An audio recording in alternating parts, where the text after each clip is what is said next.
But in the matches and even in the practice sessions, I've got some ladies here as well. Are you enjoying how India have played so far? Yeah, of course. And I'm really proud that Virat has got his form back.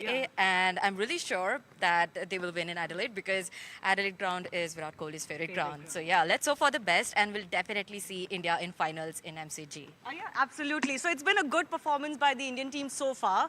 But the challenges have been very different with each match. By the time you get to the knockouts, the hope should always be that you worked out your chinks. There shouldn't be too many ifs and buts involved. Whether that is the case for the Indian team, frankly, no.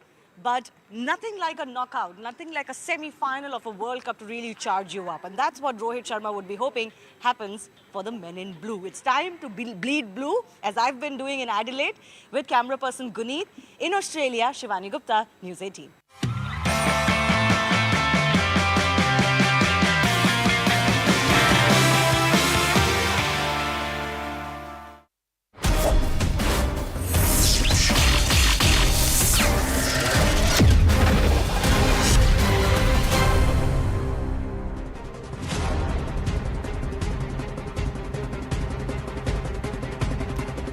Namaste, Jai Hind, and thank you for joining us in this edition of The Right Stand. I'm Anand Narasimhan. It is our national flower, the lotus. It was designated the national flower sometime in 1950 when there was no BJP. It is a symbol of purity. It's a symbol of hope in times of adversity.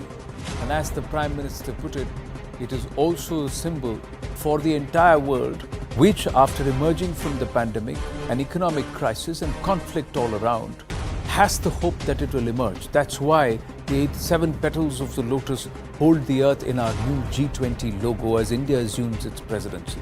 But it's also now become subject to politics, with the opposition, namely the Congress, saying the BJP is trying to appropriate the G20 also with a political agenda, and that's why the lotus, because the lotus eventually is also the election symbol of the BJP. Is this just trivializing politics and once again, in just for scoring a few political brownies or pot shots, compromising the interest, the larger interest of Bharat?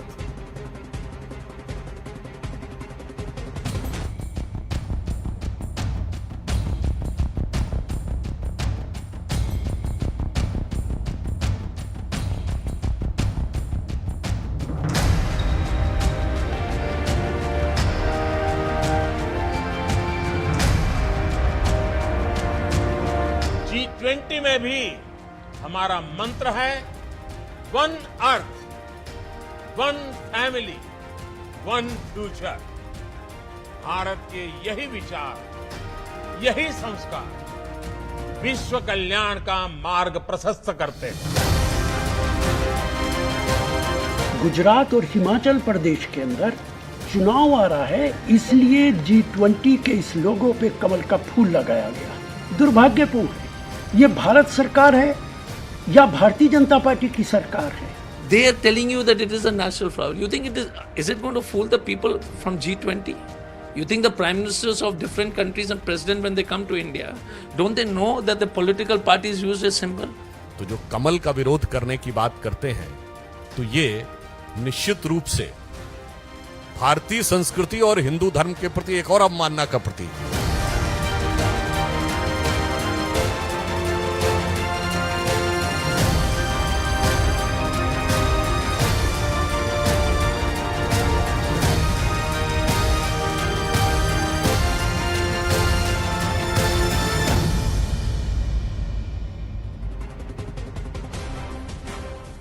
ब्रह्मणि अध्याय कर्माणि संगम त्यक्त्वा करोति यः लिप्यते न स पापेन पद्मपत्रम इवाम अम्बसः. This is what is explained in the Karma Yoga by Krishna to Arjuna, chapter 5, verse 10, 5.10, ladies and gentlemen, where he turns around and he says that those who dedicate their service and actions to God, abandoning all attachment, God or Bhagwan, how would you say, remain untouched by sin, just as the lotus leaf is untouched by water. In our scriptures, the feet of Vishnu is called Padmapada. Then Karna Kamal. The reference to Kamal is always for divinity, purity. This is the reference in our scriptures. Should it be politicized? And the ancient reference to the lotus is known to all, even to our founding fathers. A major symbol of creation in Hinduism, centuries of significance. Symbol of purity, knowledge and beauty in scriptures. Blooms in muddy waters, seen as a symbol of resilience. It's not just in Hinduism, even in Buddhism. The lotus is seen as a symbol of birth, seed taking shape, form, and then again coming back, rebirth. The Egyptians also believe the same, ladies and gentlemen. Appears in Buddhist, Jain, and of course even Mesopotamian references among the Egyptians. The lotus is also found in, like I said, Egyptian hieroglyphics. So now, the lotus appears in ancient Greek folklore. Even mathematicians have talked about the symmetry of the lotus, the perfect symmetry. You could find the formula of pi in the lotus and its structure and symmetry. Now, what's the fight as far as the G20 logo is concerned? The Congress politicizing, saying BJP's election symbol has become official logo for India's presidency. BJP's fact check, saying the lotus was made the national flower in 1950 by the then Congress government. Nehru rejected the proposal to make party's official flag as the national flag. That's what the Congress is saying. BJP fact checking, saying lotus symbolizes India's ancient heritage, symbol of hope in tough times. BJP won't lose any opportunity to promote themselves shamelessly. The Congress chooses to denigrate and undermine every national symbol. It's now become a full-blown political war, whereas it could have been celebrating what the lotus actually stands for and what philosophically it needs to stand for to the world as India assumes presidentship. The G20 logo ladai is the fight. Will trivial politics hurt Bharat? Is the question that we ask. It's a straight face-off between the Congress and the BJP. Let's go straight across to our guests and leave it to them. Rakesh Sinha, Rajya Sabha MP of the BJP, is with us this evening, and we also have Vivek Bansal, senior leader of the Congress party. Vivek Bansal ji, namaste. Rakesh Sinha ji, namaste. Vivek Bansal ji, let me ask you this. We all know the significance of the lotus.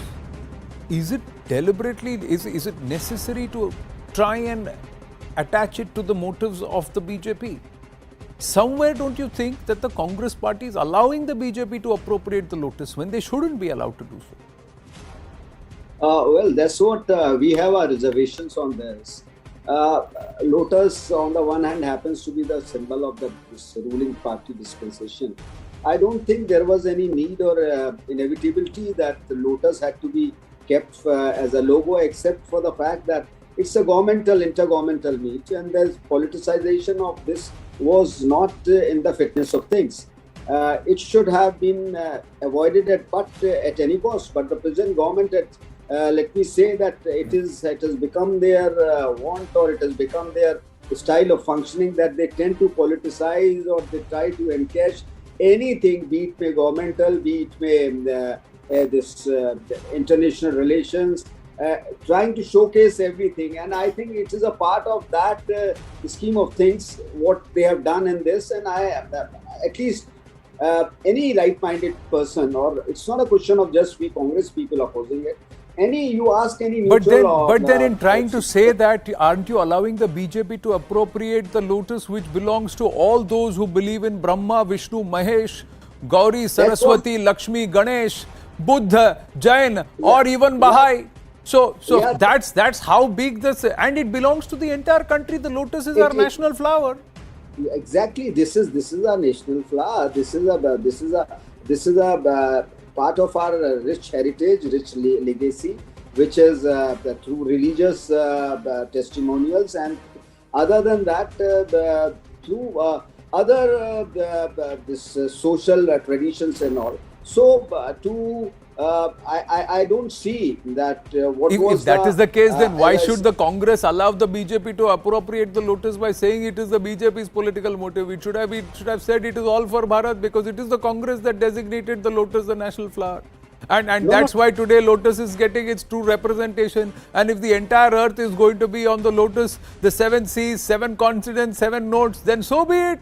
You had the opportunity, but you allowed the BJP to say Lotus belongs to us. Now they will say, no, it doesn't belong to us. You are saying, no, it belongs to you.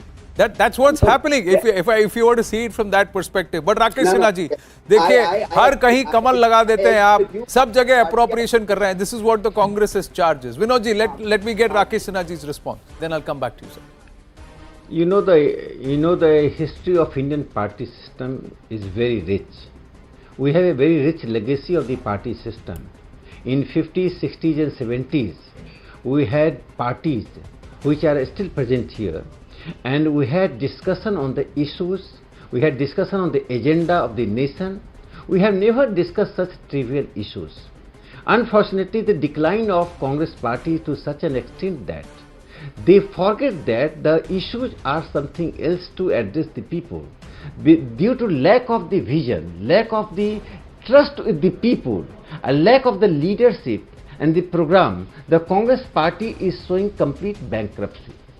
Lotus is the national flower. Not only the national flower, lotus signify, as you already mentioned, that lotus is related to all the cultural and spiritual dimensions of India. Jainism, Buddhism, Hinduism. So it is a process of Indian culture which adopts the lotus, internalizes the lotus. Lotus signifies the prosperity.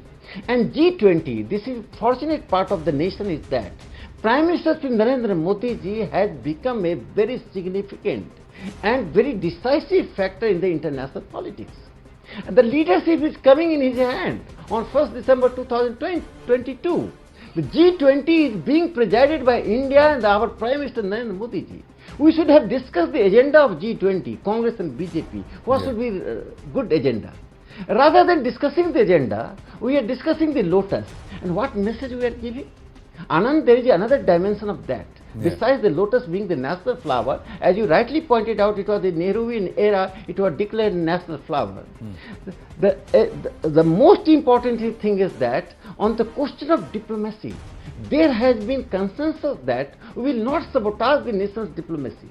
We will not sabotage the nation's foreign policy. We have seen the Chinese attack.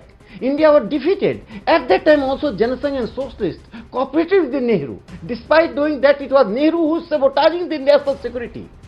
India had lost 48,000 square kilometers. That time we maintained the patience. And what is happening? You are giving message to the G20 people that our ruling party is doing politics with the G20, utilizing G20 for domestic politics.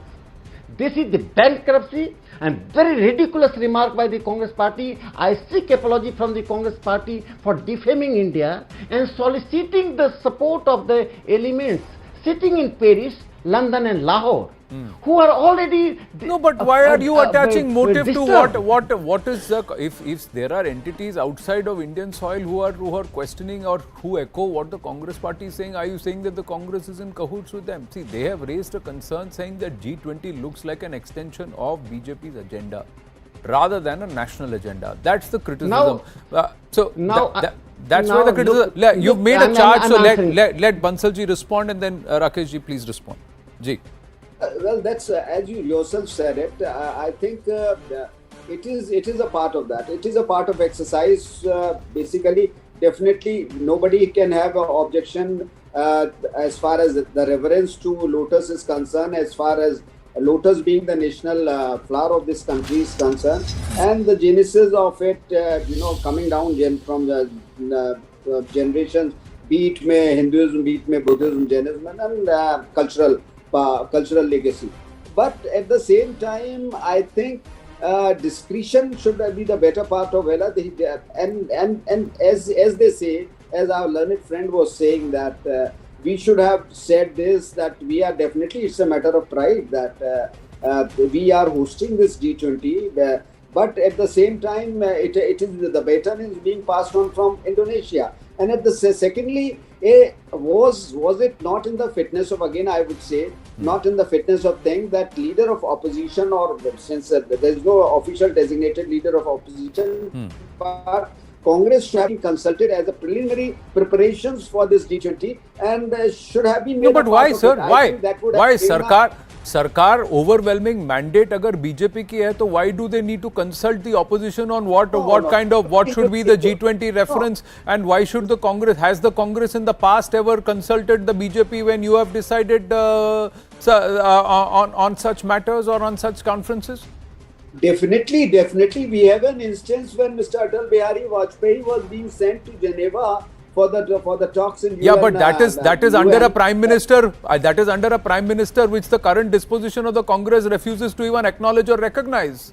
So let's not get. We'll digress, Bansalji. We'll digress. You know the reality of how PV Narasimha Rao has been treated or has been left absolutely sidelined and wished away by the no, sir, I'm just saying yes, there have been instances. Let me take that to Rakesh Sinha. If an Atal Bihari Vajpayee could be sent by PV Narasimha Rao, why couldn't the BJP currently consult the Congress party and the others, because G20 is a national matter?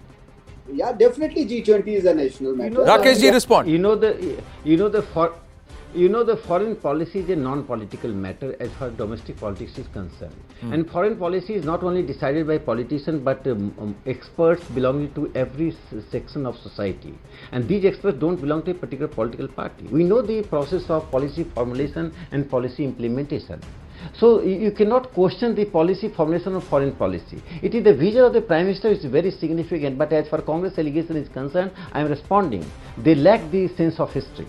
1972, after the Indo-Pakistan war, there was a Simla Pact. This is a very decisive pact. India lost the things which won by the martyrdom of our army, without consulting political parties, without consulting any political party, without consulting their own senior leaders. Indira Gandhi signed the Simla Pact. There was a slogan, Desh Nahari, Fauj Nahari, Hari hai Sarkar Hamari. It was neither the army nor the country which were defeated. It was the government which was defeated in Simla Pact. In Indo-China war, what Nehru did? Entire opposition parties, including RSS, suggested to Nehru have a precaution on China, but he didn't. But I'm not going to these part of the history. What I'm answering to this. Hand is there. Hand, just one second. Hand is their political, their symbol. Should I ask the entire countrymen to hide the hand in public because the hand becomes the Congress symbol? These are not the issues political party gets vote. Prime Minister Narendra Modi ji has become a magnetic figure not because of the Lotus or something else. He became the magnetic figure in Australia, in United Nations or United States, in Britain, due to his personality, due to his vision. And this emergence of Prime Minister, can Congress party deny that Prime Minister Narendra Modi ji had decisive say where Putin is there, Macron is there, Morrison is there, or Biden is there? Can anybody deny this fact? For the first time in the history of modern India, our Prime Minister has become a decisive factor in international politics, whether from climate to G20. You should feel pride. We will go into election in 2020. We have many issues to oppose the BJP, but you don't oppose the Prime Minister. Prime Minister belongs to each and every section of society. Prime Minister does not belong to a particular political party, particular individual, particular family. This tradition you started. The Prime Minister belongs to 10 Janpath. Prime Minister owes responsibility to the 10 Janpath when Rahul Gandhi ne cabinet ke decision ko faar diya. This decision we don't owe. We enrich the party system. In parliamentary democracy, in liberal democracy, in constitutional democracy, we must have patience. We must have patience to respect the mandate. We supported the minority government of Narasimha Rao. We never questioned that this is a minority government because constitutional democracy required the patience of the opposition party. We maintained that. Therefore, Congress party lacks the morality. But I am not saying about the morality because Congress party is now a defunct party. This is the mental bankruptcy of the Congress party, which is trying to create a controversy around the logo of the G20. Rakesh ji, let Bansal ji respond. You're making a lot of sharp allegations against the Congress party. Bansal ji, how do you want to respond? And then I'll come to my objection, Rakesh ji, that I have with this logo. But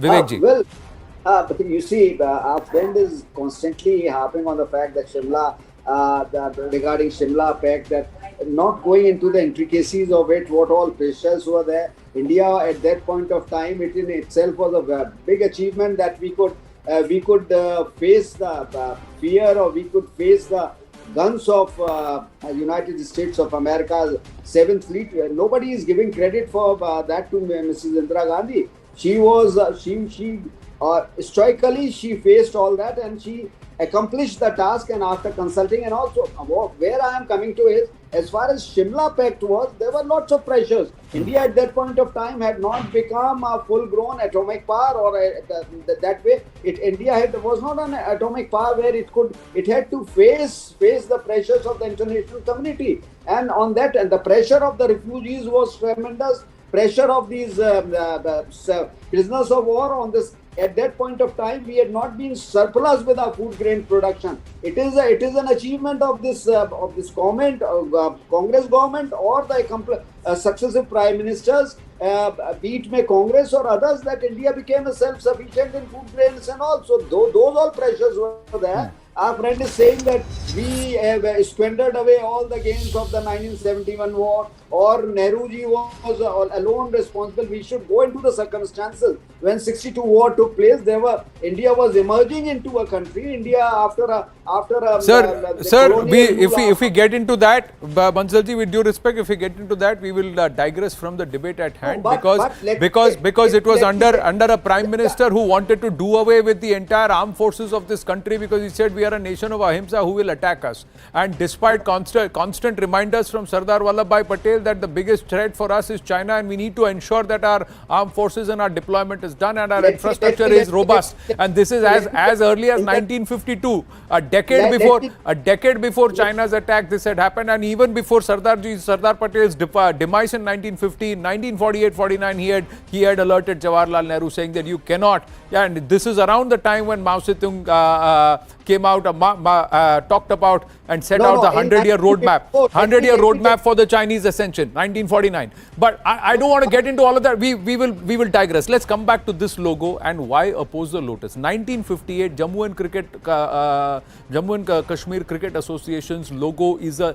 Lotus. 1958, it's a Lotus. When Jawaharlal Nehru and Sheikh Abdullah were good friends, that time the Cricket Association was formed, and it's a Lotus. So there was no objection as long as the Lotus is formed under the Congress government and a leadership which believes that the Lotus is all right, because we only appropriated the Lotus as the national flower. But it's a problem the moment the BJP has Lotus as its symbol, and Lotus then stops being a national flower, then stops being a national symbol, and it becomes political. Let me just say one thing. One has to keep this nuance also in mind, that assembly elections are going on. And sir, आप मुझे एक time बताइए, हमारे देश में, बंसल जी एक time बताइए, विवेक जी एक टाइम बताइए, G20 की अध्यक्षता चुनाव के by the time the G20 election. So I don't think either had these elections not been there, by the time the G20 presidency comes to an end, we'll be Lok Sabha 2024. I'm surprised you didn't say Lok Sabha 2024 की तैयारी हो रही है. In the next 1 year, we are going to have 10 assembly elections. Please tell me one calendar year when Bharat does not have elections. Sir, please tell me one calendar year when Bharat does not have elections, sir. No, you see, तो ये तो आप कुछ भी करेंगे तो वो चुनाव से आप जोड़ सकते हैं, कभी भी जोड़ सकते हैं. But now you are being slightly unreasonable. पर ये सत्य है ना. आप Bansal ji, please tell me, am I stating something which is false? Tell me one calendar year when Bharat does not have elections. तो आप 2 महीने पहले करें तो चुनाव के पहले कर रहे हैं, 2 महीने बाद करें तो चुनाव के बाद कर रहे हैं, अगले चुनाव से पहले कर रहे हैं. इसके लिए चुनाव के समय इस सिंबल को अवॉइड किया जा सकता था, but at the same time ठीक है, whatever the decision the government has taken, but by the time the symbol had been decided and it had been finalized and it had been put in process, Vivek ji, the चुनाव के dates भी announce नहीं हुए थे, but eventually it came at a time. But I just want to look at that logo and Rakesh ji, my problem is not the lotus petals, the 7 petals, the colors that have been used, G20. It's the map itself, the globe itself, because the globe shows America. The globe points to America. In the animated logo, it is rolling around. But when it stops, No, you know.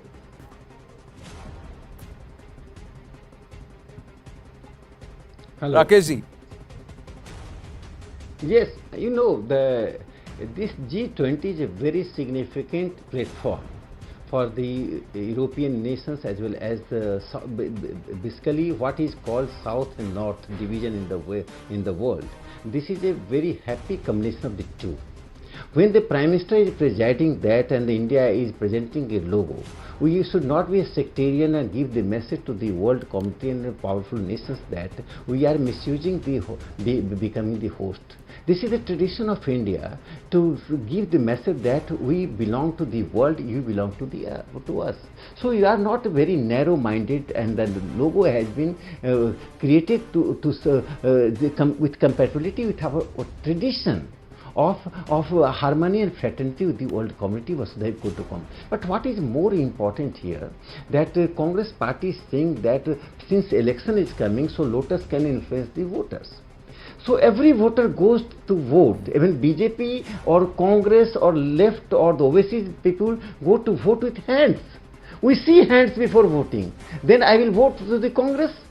And I was that, suppose the symbol of the Congress on the Parliament's wall, suppose I get the opportunity and everywhere in the country hand on the walls of the country, do you think that Rahul Gandhi will become a leader of the nation? The leader becomes through vision. Leader becomes through futuristic perspective. What Prime Minister Narendra Modi represents? Why he is getting so much support and popularity all over the world? Why the people in Australia, those who have never supported us, even the people in Pakistan say that the Modi model should be applicable for the self-reliance and the prosperity. So I think that even suppose any Prime Minister of any political party gives a good name to the nation. I would like to then we should respect that. wants to respond in between that. Congress party does not believe in constitutional mandate, people's mandate to the BJP. Their problem is right from the day Prime Minister Sri Narendra Modi ji became Prime Minister in May 2014. Since that day, Congress party and their allies in the intellectual allies are opposing them. Rakeshji, in one way or other. Rakeshji, the BJP's genesis. One minute. One thing is that my question was a trick question. The logo does stop at the map is India. It's just that I wanted everybody to take a closer look at the map also.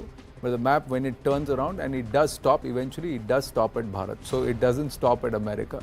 So I just wanted to say that, just to check whether everybody has seen the whole logo or did they just stop only at the Lotus. That's why I put that up.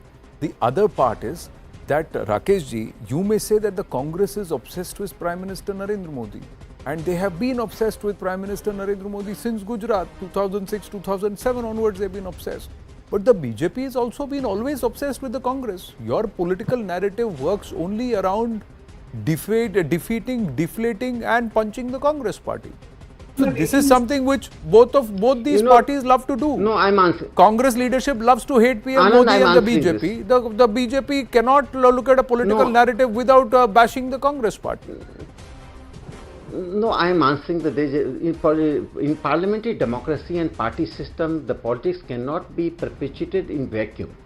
We cannot remain without, even suppose tomorrow Congress party eclipses and other party, very small party remains, we have to take the shelter while doing the politics. So this is some positive and constructive binary is essential in the party system. But as far as Congress politics is concerned, there is a difference between the two. You remember कि राहुल गांधी ने क्या कहा था कि प्रधानमंत्री को लोग लाठी मारेंगे. And what Prime Minister Sri Narendra Modi ji responded? He did it. He responded with saying that चलो मैं योगा कर दूंगा, योगा कर लूंगा, लाठी खाऊंगा. One more thing. When Prime Minister proposed yoga, it should be International Yoga Day. He was not proposing something of BJP's agenda. It was the nation's agenda, ancient nation India. The agenda of Patanjali, he proposed in United Nations. And who were opposed in the country? Who were coming in your debate opposing the Prime Minister is imposing Hindutva? The point So is... credit goes to Prime Minister that he has unfolded the India's cultural See, and political dimension. that before is the your global interpretation. community. That is your interpretation. The Hindutva naysayers, those who want to dismantle Hinduism and Hindutva, will turn around and say that he is pushing the Hindu agenda.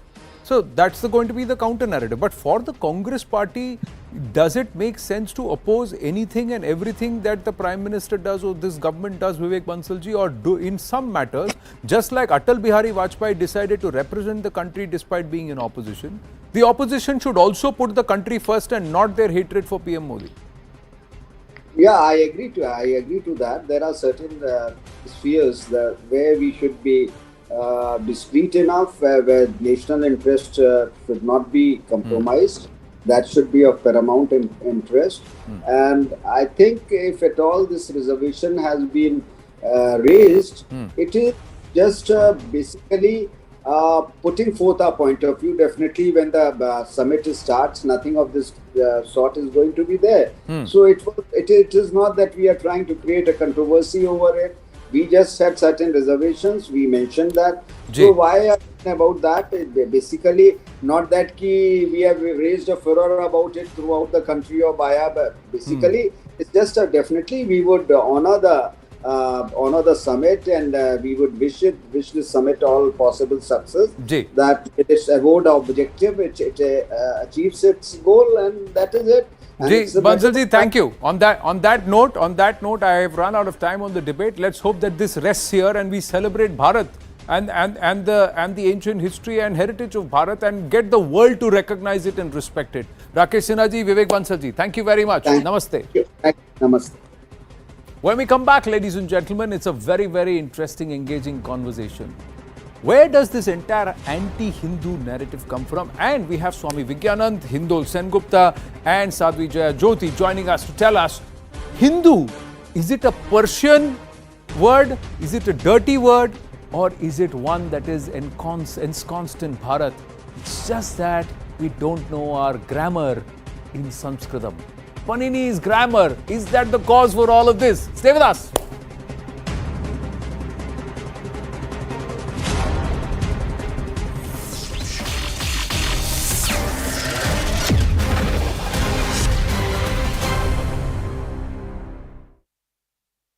We had a total of 330 endorsements on nominations. This is only on nominations. This isn't for tonight. And of the 330, we won 200. We won 324. So if you think 224, and some of those were long shots, in all fairness. They were down in fifth place.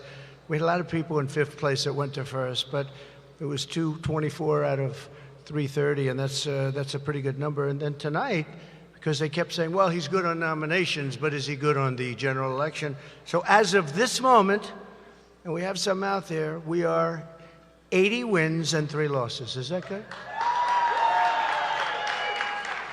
Wouldn't that be funny if we were better on the general election than the nominations themselves? So that's great. Now in North Carolina, just out, Ted Budd is now leading. Doing great. He's leading 51-47. In Missouri, very good guy, Eric Schmidt is now up 55-43, and he's against a Bush, but a different Bush. It's called an Anheuser-Busch. That's a different Bush. You tell me which is the real Bush. In Ohio, J.D. Vance is now leading 52-47. And we had an incredible rally last night in Ohio. And you saw that in Florida, Marco Rubio, we had an unbelievable rally for Marco the night before with the heaviest rain I've ever been involved with. I was up there. It was beautiful, everything. This is the tropics, right, Florida? It was so beautiful. It was the most beautiful night. And all of a sudden it turned deadly dark. And it was like you had massive pails of water that just fell on top of me. We went through the worst storm, but we gutted it out.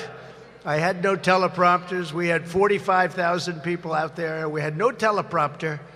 And I said, I wonder what Biden would do right now. But we gutted it out, and it was amazing. But Marco had a fantastic evening at 58-47. to 41. That's really tremendous. That's as of this moment. Katie Britt, I want to congratulate Katie Britt. We endorse Katie, and she did fantastically. 68 to 30. That means she has a future, young, and just a fantastic woman with a husband who's great. He's maybe the largest human being I've ever seen. He was a offensive lineman in the NFL for a long time and a great football player, actually. Played for Alabama. But Katie, congratulations to you. And we have a lot of other good ones going out there. Herschel's leading right now.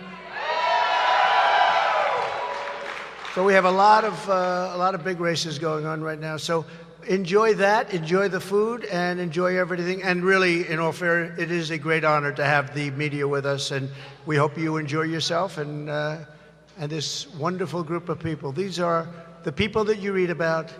They are not the nicest people in the world, but they are brilliant financially. We're not going to see any great football stars in here, but we do see brilliant people. But no, but they're great people. And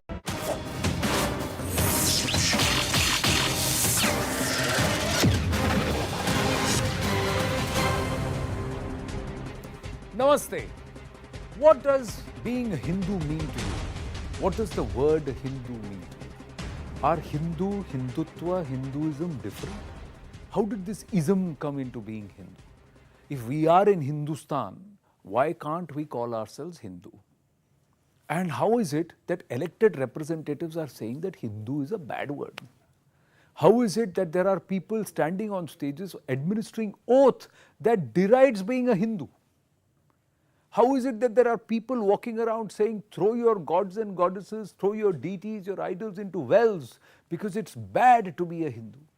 Somewhere all around one gets the sense that there is a narrative to try and bash Hindu, break it down. Let's try and deconstruct today, get the right perspective on this entire anti-Hindu. Where does it emanate from? Joining us this evening, three members who will give us the perspective. I have Swami Vigyananji. He is the global chairman of the World Hindu Federation. Namaste, Swamiji. Sadhvi Jayajyoti ji is there, Hindu scholar. Namaste with us. Thank you for joining us. And Hindol Sen Gupta, author, historian, and also a personal friend. Namaste. Thank you very much. Swamiji, thank you very much. आप बहुत ज़्यादा आते नहीं television channel पर, हमारे आग्रह पर आप आए हैं. इस हिंदू शब्द पर शायद अगर किसी ने इतना विस्तृत रूप से रिसर्च किया होगा, स्टडी किया होगा, उनमें से आप हैं. तो सबसे पहले ये बताइए, हिंदू पर्शियन शब्द है कि भारतीय शब्द है?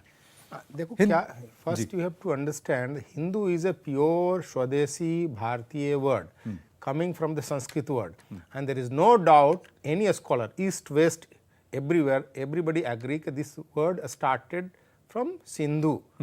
From Sindhu it has become Hindu. Problem is that our people don't understand the Panini grammar because it's not in many people are practicing.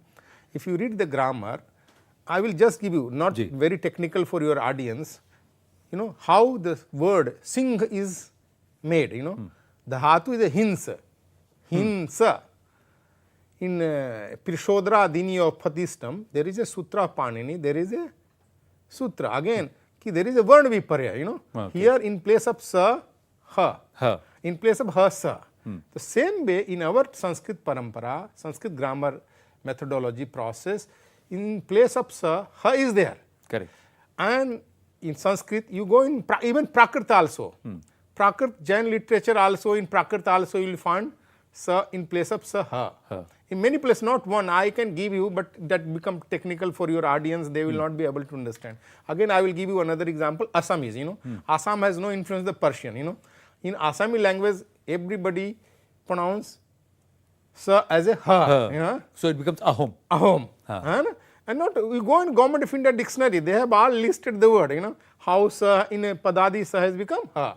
So Hindu word is originally a Bharatiya word coming from the Sanskrit, and it has developed in Bharat. Therefore, in historical context, no one has any complex, you know, of Shivaji, Maharana Pratap, they all have a pride as Hindu, you know. If you read Swami Vivekananda, how he has a pride about Hindu word.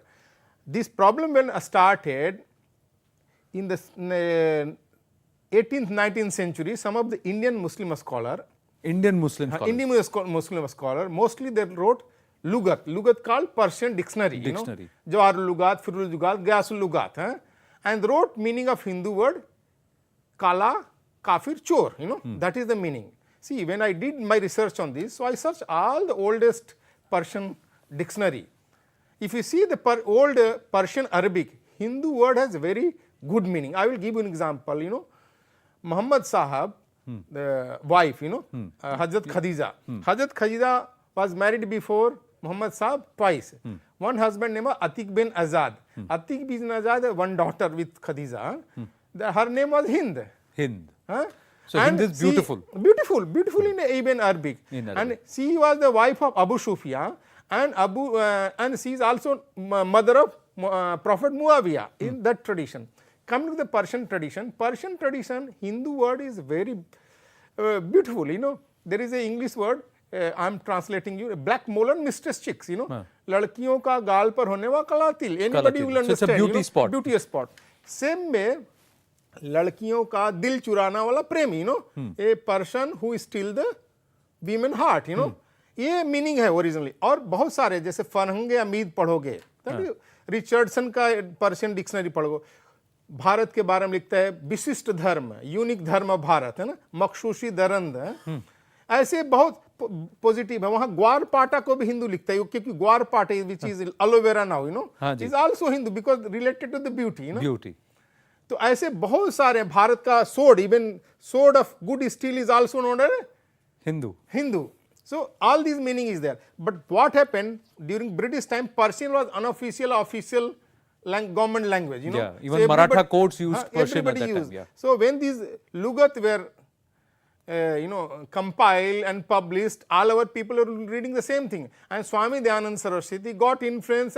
Someone told him about the meaning of Hindu, and he first denounced the word Hindu. Later he realized, in one of the conversation in Amritsar, one commission asked him, Swamiji, he is asking to Swamiji Dayanand Saraswati, Hindu dharm कच्चे धागे के समान है ना. Swami is telling ना, हिंदू धर्म लोहे के समान पक्का है. लोहा टूट जाए तो टूट जाए, ये धर्म कभी टूटने में नहीं आता है. And he is giving example. This is how the So that's the origin. So you're saying Hindu is Sapta Sindhu or Sindhu Nadi, and uske baad ka jo civilization, somewhere that reference. Not only just Sapt Sindhu, again you understand. These are all Sapt Hindu, narrative is all built by the same Western people, Sapt Sindhu, Sindhu. Sindhu in our Sanskrit context, the present Indus River is also coming from the Kailash Mansoor area, going for north and west. Correct. And Brahmaputra is also known as a Sindhu. Because it's coming from the east. And east. And ocean in Sanskrit is also known as a Sindhu. So a land which is surrounded by the water. Okay. That is called Hindu. That is Sindhu or Hindu. That is how, from Sindhu, because originally it's a Sindhu word, Sindhustan. Original Sanskrit reference is Sindhustan. That become Hindu. A land surrounded by water, because you had the Indus or the Sindhu Nadi on one side, you had the Brahmaputra or the Luit on the other side, and then you had the ocean on the other side. Jayaji, so then how is it that we don't know all of this? Is that the reason why people are turning around and saying Hindu Persians ka coined dirty word hai? See, Hindutva alag hai, Hinduism alag hai. That's the next step. See, if I come to the point, so, I look at a broader side that, we have been made in a very, systematic process and through an agenda which has been, driven for a very long time to alienate Hindus from the Hindu identity. So, like, we were discussing earlier and Swamiji had explained that, from Hindu, we became Sanatani or Bharti, and now we've been identified as Indian or Indics. So originally what our identity has been, so systematically, there is a process, like your debate, today we've come to debate the very origin, my very identity as a Hindu. However, it is because we've been through a process of, erasing, or lamenting or covering the original history and even the text and the, whatever has been written to study for the common people. So people who have the time and energy and resources to go very detailed into history and grammar and everything, they could figure out whether the word Hindu was originally, had its origin in our own Bharat, India, or whatever now you might want to call it, or it has been imported. So even, we know from where this whole debate is coming, that means, we have been referring to even an imported history. Or a history which has been systematically replaced the original history or original study text. So the whole complete, I would say, an agenda and a propaganda to make sure that the whole Hindu identity comes into question. And because for a very, very long time, Hindus have never been retaliating, they've never been on the offensive. You call them names, you call them dirty. So, you know, just because in one dictionary you figured out that, you know, some Persian scholar has mentioned a Hindu word wrong, but the similar Persian people have been using the names of their own children or their family as Hindu. So you've not referred beyond that, and you come on a public platform and you just simply say that the Hindu word is dirty. That's So there's a difference between dark and black to a beauty spot. Yes. So how you use the word kala also makes a difference, because you're using it as a term. So Krishna is Shama. So is Shama dirty because he is dark? No, it that's doesn't. what I'm saying. Yeah. I will, on the same as you mentioned about this beauty spot, I was discussing with one professor in Jamia Millia University when I was doing my research on this, you know. She told me, Swamiji, you people are goody people and you don't understand the intellectual, you know, war. So how they can attack you? So they are not going to write in your support. Na? These are all not very honest, sincere scholar. Na? They have agenda. These scholars have agenda. Right. Why? So that's the agenda. So we have never debated whether Christian is right or Isai is right, whether Islam or Muslim or Persian or Mohammedan, nothing. We are always discussing, oh, you people are Brahmins, you are Hindus, or you are Sanatanis, or you are a Sanghi. So the debate has been built in my offensive and I have been put on the defensive. So it's been a very systematic intellectual war that we are fighting, and the whole, there has been a systematic replacement of reference of text or historical text that people can refer to and prove. And that is why the gentleman has been so audacious saying ki I will only apologize if you prove me wrong.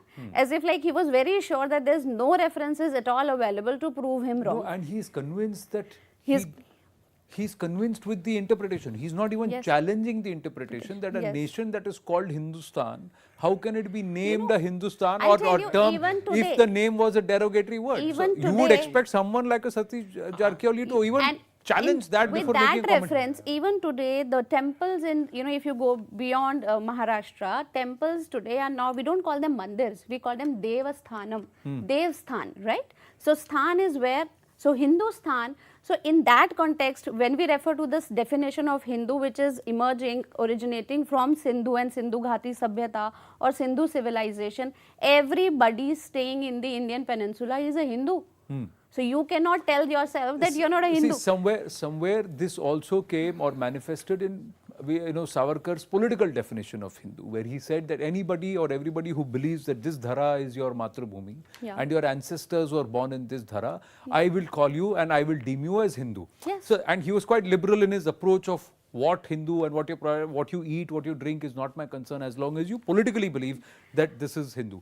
Demographic. Absolutely. So, but Hindol, how is this now becoming the object of everybody's fascination? I think we should. So everybody is wanting to dismantle it somewhere or the other, globally or likewise in India. No, there's a global context to this. You see, number one, any culture, and this is not widely understood or appreciated in India, but I think it is time that it should be widely appreciated. Any culture can only stand and defend itself if it has one, cultural confidence, no doubt that's important.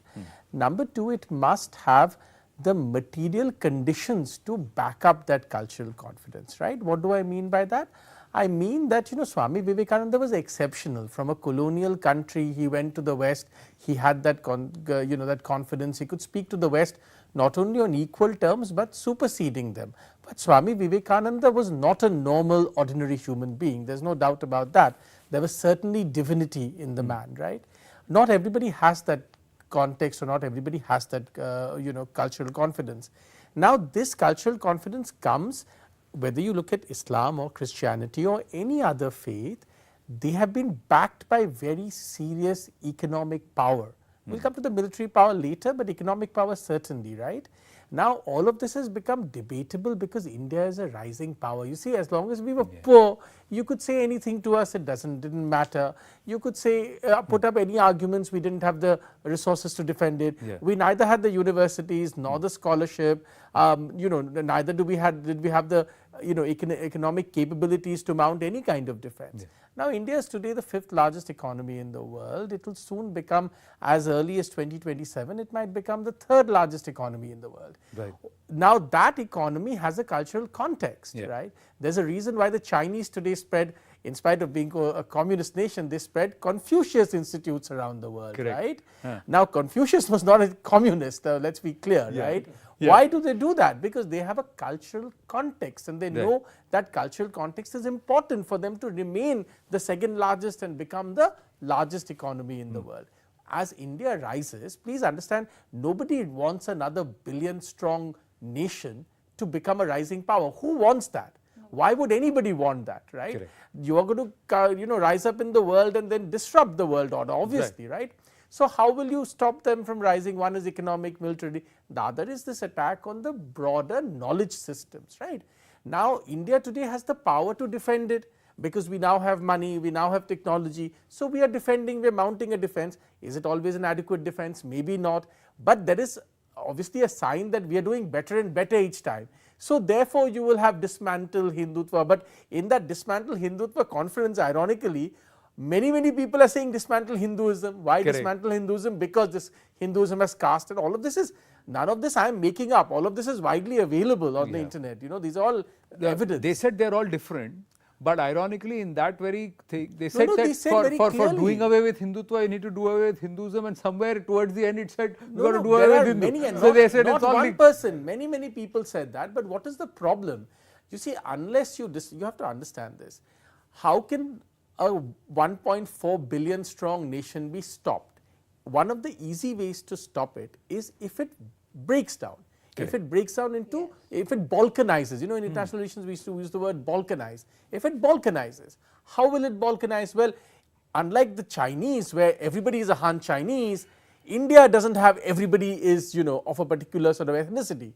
Now, if you can break that, then today somebody in the south will say, I want this separate, somebody in the east will say, that means the country will break up, there will be chaos, but that's and what its they economic thought, progress will stop. That's what they thought during partition, didn't they? They said that this country, this whole entity, this landmass have was balkanized. So I have one. Had it not been for Sardar Patel and 700 odd It would riyasats, have we broken wouldn't up. have seen this map Without also. Patel but I want to make one point through your show, if I can get 10 seconds, which is that we need to stop looking at this issue only as a cultural or theological issue. This is a geopolitical issue primarily. Fundamentally, the people who want this to happen don't care whether, the right texts of Hinduism are taught or not. They want to stop India from rising. They want to stop the rise of India as a 1.4 billion strong nation, which is the 3rd, maybe one day the 2nd largest economy in the world. That I'll tell you, that is a political aspect, but this political aspect also came because everybody who were the Akrantas, starting from the 9th century onwards, came to this land because they thought this is a land of riches, knowledge, and we want to loot, plunder, and we want this for ourselves.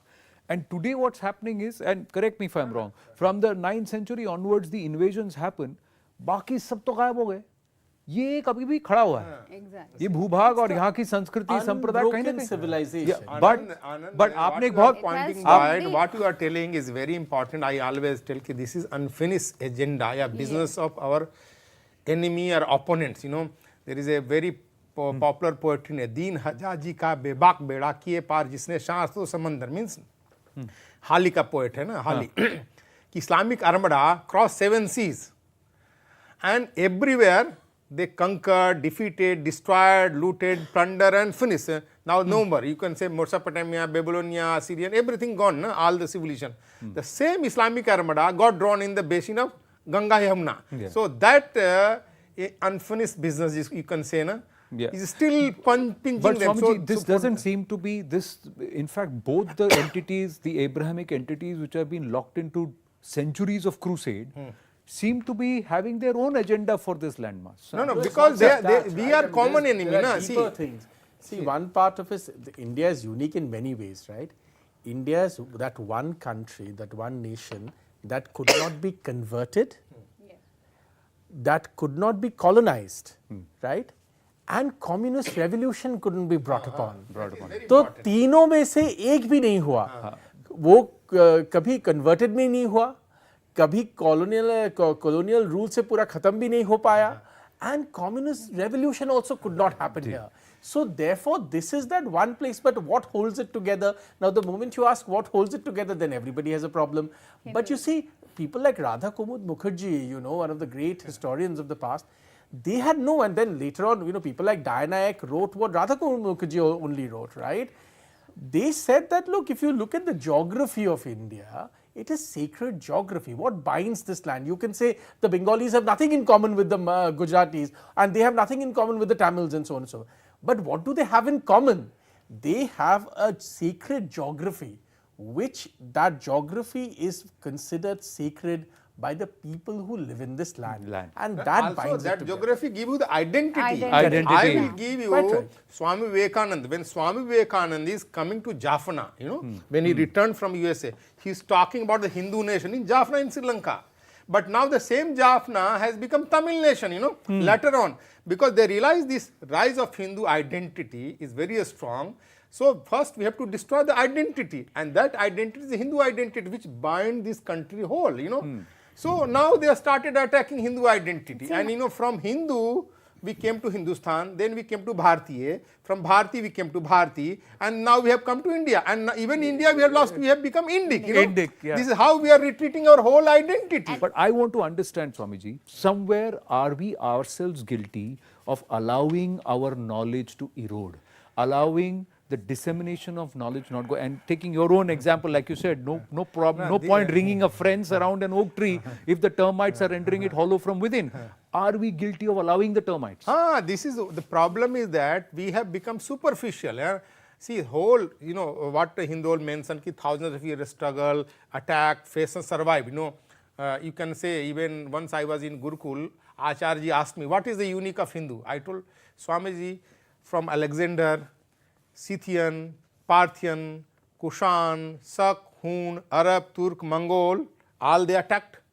Then we have Portuguese, Dutch, French, British, everybody attacked, and we are the only people who survived with the continued culture, tradition, history, population, everything. And none of the civilization are existing. You can say Persian, Mesopotamian, Babylonian, Assyrian, Inca, Mayan, Aztec, South America, European, you know, Greek, Roman, all disappear. They become part of archaeological museum, you know. The problem in the modern, you know, post-independence, you know, the root of, you know, what we survived, you know, how we survived is all our knowledge system, you know. And that knowledge system was holding our root of the banyan tree. Now what is happening?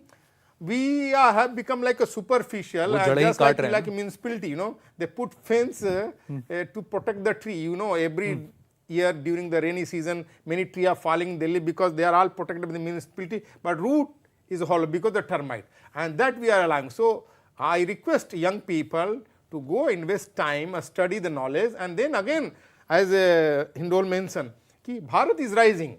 In time to come, we are rise economically, everything. Then all these attack will come, and to defend ourselves, you have to equip yourself with that knowledge. So, but where do I find this knowledge, Hindol? That is the big thing, because it's gone. Somewhere it's not there in the periphery. In my peripheral vision also, it's not there. It's not accessible. No, look, I mean, this is and whoever has it, the dissemination is complex.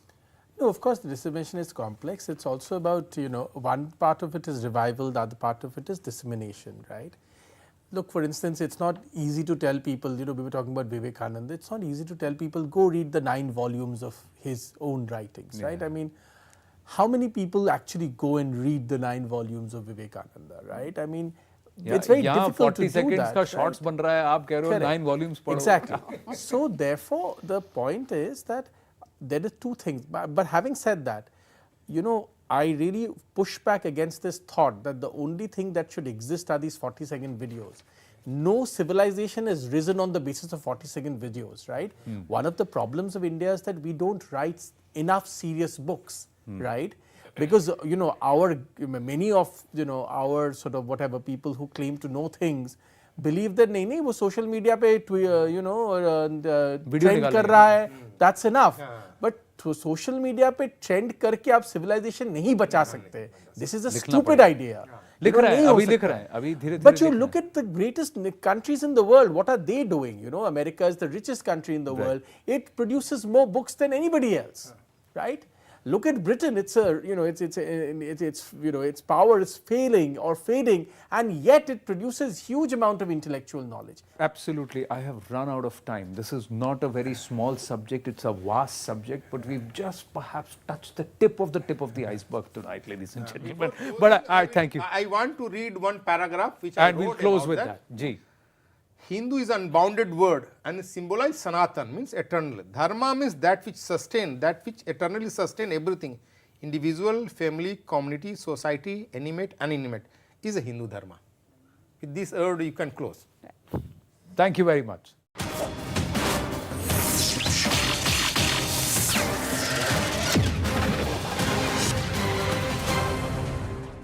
Presented by RP Sanjeev Goenka Group. Growing legacies. Powered by Star Health Insurance, the health insurance specialist. SMS star to 56677.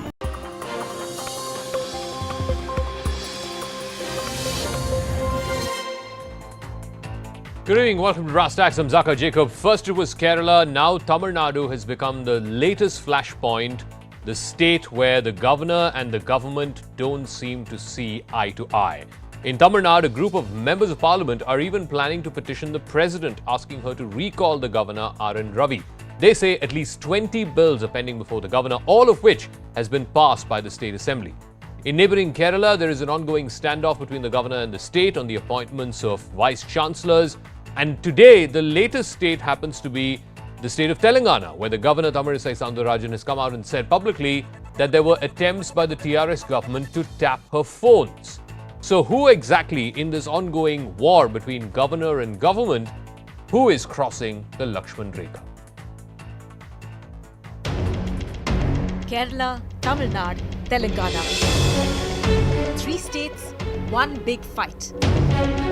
It's governors versus state governments. After repeated spats between the Kerala government and governor, the Pinarayi Vijayan cabinet decided to bring in an ordinance to take away the role of the Chancellor of Universities from the governor. But Arif Muhammad Khan remained defiant. Let that stage come, and I had said whatever crisis comes, I will not sign on the address if you will try to control Raj Bhavan. It's a similar story in Tamil Nadu. Calling Governor R.N. Ravi a threat to peace, the DMK has submitted a memorandum to the president seeking his removal from office. The memorandum listed 20 bills passed by the assembly that are awaiting the governor's assent. These include one to take away the governor's powers to appoint vice-chancellors and give them to the state government instead. In Telangana too, the ruling TRS has accused Governor Tamilisai Soundararajan of sitting on some bills forwarded by the government for her assent. Refuting the allegation, the governor claimed that her phones might be tapped. I can take my own time to assess the bills. It was wrongly projected that I am sitting on the bills. I doubt my phone is taped. My privacy is interfered. While the governor is an apolitical head who acts on the advice of the Council of Ministers, there are no guidelines in the Constitution for the exercise of the governor's powers. So who exactly is crossing the line here? All right, let me go across to our full panel who's joining us on Brass Tacks this evening. S.G. Surya is spokesperson of the Tamil Nadu BJP. Will be joined by T.K. Silangovan, spokesperson of the DMK. Vivek Srivastava is a political analyst. Virag Gupta is a constitutional expert. S.G. Surya, let me start with you first. The DMK leaders, MPs and MLAs, etc., the MPs who've written a letter to the president, they claim that as many as 20 bills are pending with the governor R.N. Ravi. So why should they not ask for his recall? No, this is not the first time that has happened. For several bills, there were explanations sought. Several bills were resent because the governor thought it doesn't comply with the constitutional provisions of this country. But I see it in a different way. Today, the DMK is taking the issue of the governor very seriously because he has been continuously exposing the lacunas of this government openly, unlike other governors. For example, there was a blast in Coimbatore that happened on the 23rd of last month. The governor goes on to make serious charges that There was a delay in handing over the case to NIA, and crucial evidences were, were destroyed. So I think this is a serious charge. So I think the DMK wants to hide things and props up issues that are not relevant. And also we strongly believe the governance failure in Tamil Nadu is sample that the people are very